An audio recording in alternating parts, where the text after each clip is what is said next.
All right, folks, we'll continue to talk a little NFL on this Thursday. Redskins break for camp. Their defensive tackle, the Temple native Matt Ioannidis, kind enough to join me for a couple of moments. And Matt, good to catch up with you. Good to touch base. And it's funny, we had this conversation last year, and now I can kind of call you a veteran. What's changed from last year going in as a rookie to this year with training camp? Seems like you get a little more acclimated, right? Yep, appreciate you guys having me on. Acclimation has been key. Going through the OTAs a second time, now going to camp a second time. It's all about experience and knowledge in this league, so I've been happy to been able to experience this. You know, you look at the defense as a whole, and look, there were some breakdowns last year in the defense, and you know this. There's always that need to get pressure on the quarterback. It's imperative. And I think for you guys, it's going to start with the front seven, and you guys really have to be disruptive. You added so much depth in the offseason. You draft Jonathan Allen. I asked you about him in a moment, but how much pressure is it on that front seven to really be disruptive this year, especially last year when, you know, the defense had its moments?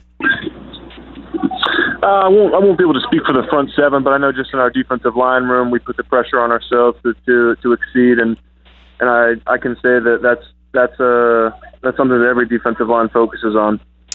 How about, with some of the additions? And I thought the linebackers played exceptionally well last year. I mean, Compton and Foster, you guys signed Brown. I mean, you got some solid play there.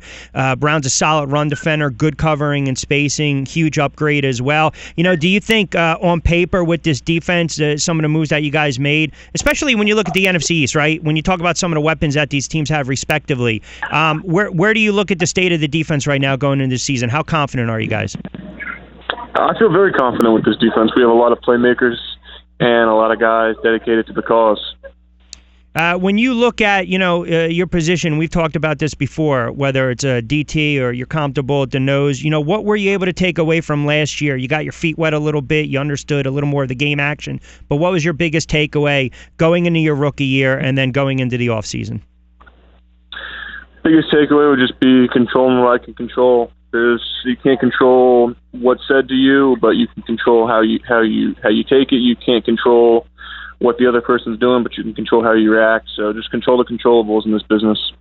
Listen, I know it's only your second year. You're still a young player, and I know you're not going to dive too much in this. We know it's been an interesting offseason for you guys. Some of the losses offensively, the GM issues, Kirk Cousins and his contract.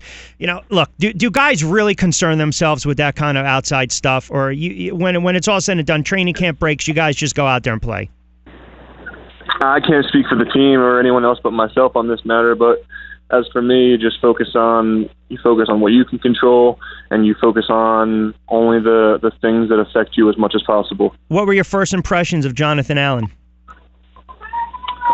Terrific athlete, first off, and secondly, he's a great guy. Sometimes guys can be skeptical when a first round guy's in your room, but it's been great having Jonathan, and I've got to know him pretty well, and he's a good cat. Well, listen, anytime you have a high draft pick or a first-round draft pick, guys come in and they have a good background and pedigree, right? The first things they want to do is endear themselves. You got to see what these guys are kind of made of. You had to go through it last year. And it's not like you were highly touted as well. You had to earn your keep, and you had to earn a roster spot. So I totally understand where you're going with that. How about the makeup of the NFC East? Last year, late in the season, you guys had an opportunity, tough loss against the Giants. The division was right there. The playoffs were right there. But overall, again, I'm not asking you to speak for the guys, but from yourself, when you look at this division, it's always additions. There's always subtractions. Do you guys feel as though, okay, we're going to be competitive this year. We should be right there with the rest of these teams? Yeah, I believe that. What's going to be the key to your success this year? Just speaking with a bias, I'd like to say the D-line. All right, simple answer. Listen, before I let you get out of here, we just learned one of the Ravens offensive linemen, John Urschel, a pretty smart kid, just retired at the age of 26 because of everything that's just come out regarding CTE. And I know a lot of the players have been talking about this, and I know you guys maybe not well entrenched or reading this kind of stuff, but is there any concern, young player like yourself, 6, 7, 8 years down the road playing in the NFL with all these issues with the concussions and the studies that are coming out? Do you even worry about that? You know what? I haven't done any of the research, and I haven't looked at any of the studies, so I haven't even formed an opinion yet on that matter. All right, fair enough. Well, look, I know we're a little tight for time. Always appreciate you jumping on board. I know you guys just broke today, so we'll talk along the way. We'll certainly talk during the season. I appreciate a couple moments, Matt. Thank you very much.